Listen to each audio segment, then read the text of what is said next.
Hello, Barendipitous here. A very quick note before I get into things here. I did say a couple weeks ago on Twitter that I was taking a break from online activity as Barendipitous. That is still true through the month of July 2024. So why am I making this video? Because I love this stuff. This is my jam. Making a lore analysis video of the newest legend is not tiring to me at all. I'm not doing this because I feel any kind of obligation. I'm doing this because I love it. Simple as that.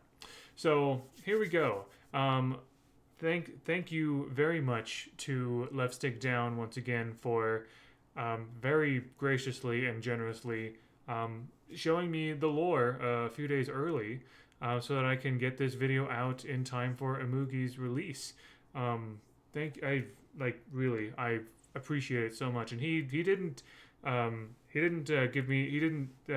said I had no obligation to do anything. He just showed it to me a bit early because he knows how much I love the lore, and I can't thank him enough for that. I also am very grateful, as always, to the lore team at Blue Mammoth Games, the Brawlhalla devs. I don't know who all is working in the lore team right now. I know at least at one point, White Sheepy, Rachel, of course, Matt Woomer, and others, maybe LeftStickDown as well, have been involved in the lore team. But I know at the very least that there are lots of people, several people, and you guys are doing a great job. So without further ado, let's get into the lore of Imugi, shall we? This is quite exciting. So I have the lore right here. I'm just going to read through it and then quickly kind of talk about it. The Warrior Chef. These lands haven't seen an Imugi ascend in ages. I wonder what they're all doing. Farmer Yoon to his young daughter. Mix soy sauce, sesame oil, and brown sugar. Then add garlic, ginger, and Asian pear, mashed with your giant turtle claws you seasoned for a century. That part's important. Specialty barbecue marinade from Imugi's cookbook, Flavors of Valhalla. We need that cookbook now. Flavors of Valhalla. As the story goes, Imugi are creatures of the rivers and mountains, and no two are alike. Some enter the world as crustaceans, reptiles, or even slug-like in form. After tumbling from a place above the clouds, Bihui hatched from his egg as a grand turtle. Apologies if I mispronounce any of these Korean words. Bihui hatched from his egg as a grand turtle. By completing the lifelong quest of returning to his place of origin, he would transcend his birth form and become a dragon. Not all Imugi seek to fulfill this purpose. That slug guy is living his best life. Bihui was aided by many throughout his century-long quest, from a quiet farm girl to the wisest Kirin, and then a legendary mercenary. He discovered a passion for the culinary arts, much to the delight of his companions. He could turn even the most dangerous monsters into a delicious meal. Leviathan Kavish, volcanic Brahmin bulgogi, and pickled black mountain radish. Untrained foragers beware, the radishes always put up a fight. He even cleaved through the sky-kissed peak to acquire the perfect snow for a cherry lime-shaped ice. Rewarded for both his successful transformation and culinary achievements, he was taken to Valhalla. The Valkyrie who brought him was overheard saying, "This is what happens when you go shopping when you're hungry." Best line in Imugi's lore. He was delighted to see his closest companion and brother-in-arms, Jaehyun, and prefers to simply go by Imugi for old time's sake. He loves to serve his hungriest pals, Zol and Mako, though the annual hot dog eating contest was eventually called a draw after running out of hot dogs, buns, and patience. So there is Imugi's lore. So I'll take just a couple minutes, just a few minutes to kind of, go over a few of these pieces here. So once again, kind of like with Vivi's lore, we didn't get very much that progressed the overall Brawlhalla lore, and I think that's perfectly okay. This is so much fun. Warrior Chef. That's such a wonderful idea. I mean, yeah, it's not an original idea, but it's a fantastic idea. So, funny enough, Imugi, Imugi are an actual thing in Korean mythology. So here's the Wikipedia article for Korean dragon. If you look up Korean dragon, or if you just Google Wikipedia Imugi, you will see this section right here. I'm not going to read this whole thing, but it basically talks about how Imugi are in Korean folk mythology. They are most dragons were originally Imugis or lesser dragons. They're said to resemble gigantic serpents, and that they aspire to become full-fledged dragons. So that whole thing. Oh gosh, the camera very bright. I'm sorry, but anyway, the idea so the Brawlhalla devs definitely took this idea and kind of made it a little bit their own. I think they, expanding it to all kinds of reptiles and crustacean, all kinds of animals that aspire to be dragons. Some of them. Anyway, I also wanted to bring up Jons Lore here because when it talks about let's see, century-long quest from quiet farm girl to the wise Kirin, and then a legendary mercenary. So in Jons Lore, it said that Jaeon traveled the seas of the Old Kingdom on the back of his dragon turtle companion Imugi. So this is where we first heard of Imugi, by the way. I thought it was just a minor side character, but nope, it is a legend now. Just like how Fate was teased in Isaiah's lore, Volkov in Lin Fei's lore, Red Raptor in Munin's lore, and so forth. But also, so let's see, in here we go. Jaeon's most famous task was his epic 5-year quest to help Imugi become a true dragon. Okay? So we just thought it was a 5-year quest. It was an epic quest. 5 years is still a long time for an epic quest. But now we know that was just the last 5 years of a 100-year-long quest.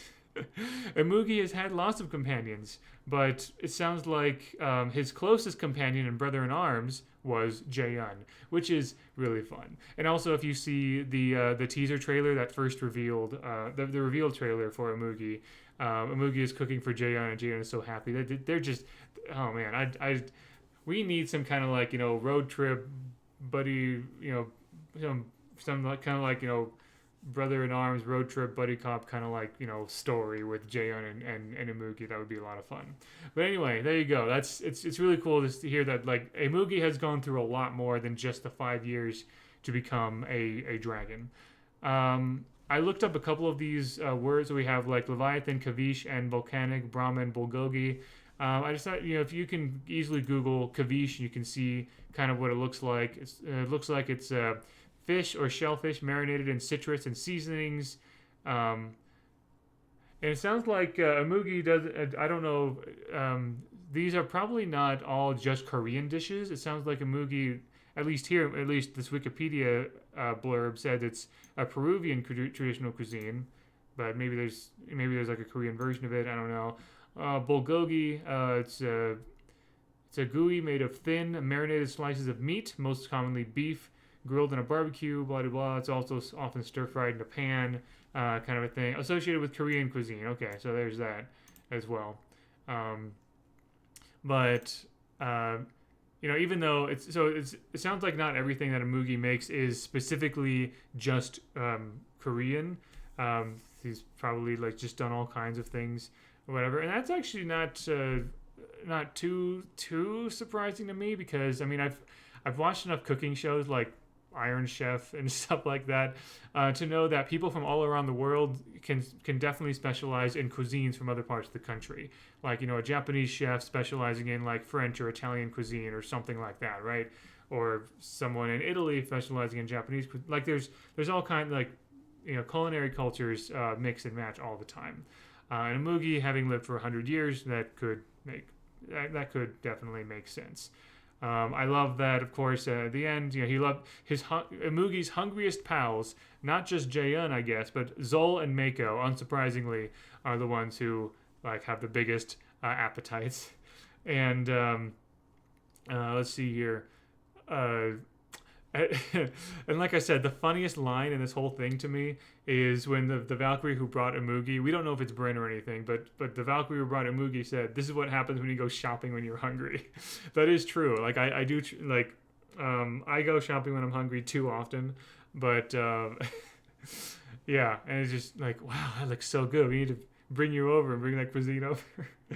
I'm currently making this video while Imugi a day before Imugi is released, so I don't have the clip or anything right now of like I I did see that like Imugi is like idle animated before lock in. It's just like he just has this pan. And he's like cooking stuff. Using chopsticks and like that's wonderful. That's so delightful. I also do want to give this little tidbit. When I was talking briefly with LeftStickDown.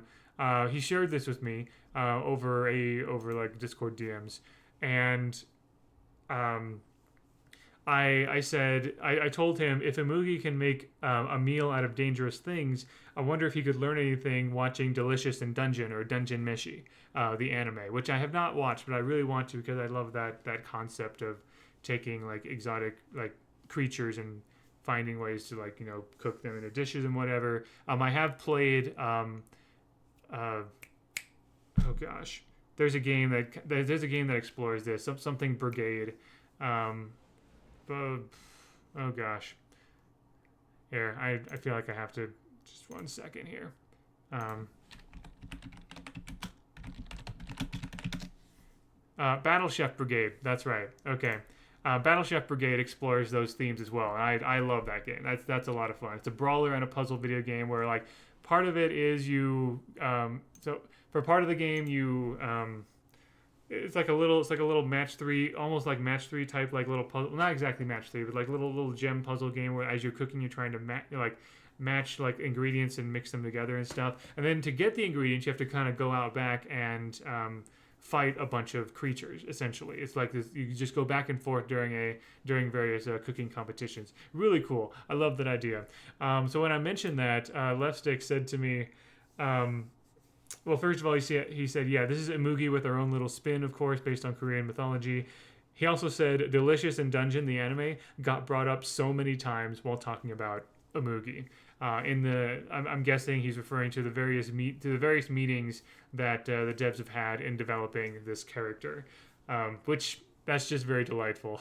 That I'm sure that there were a lot of like, oh yeah, there was this in Dungeon Meshi or whatever, and like.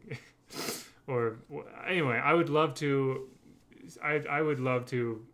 see the kinds of conversations that happen in those meetings because man, I'm sure there are lots of fun meetings in developing these characters. But there you go. That is Imugi's lore. What do you think? I think it's just a lot of fun, and Imugi looks like a very fun character, and I'm very excited to play him as well. Yeah, there you go. That's what I've got for you. So, thank you very much for watching. I hope you enjoyed, and until next time, all the best.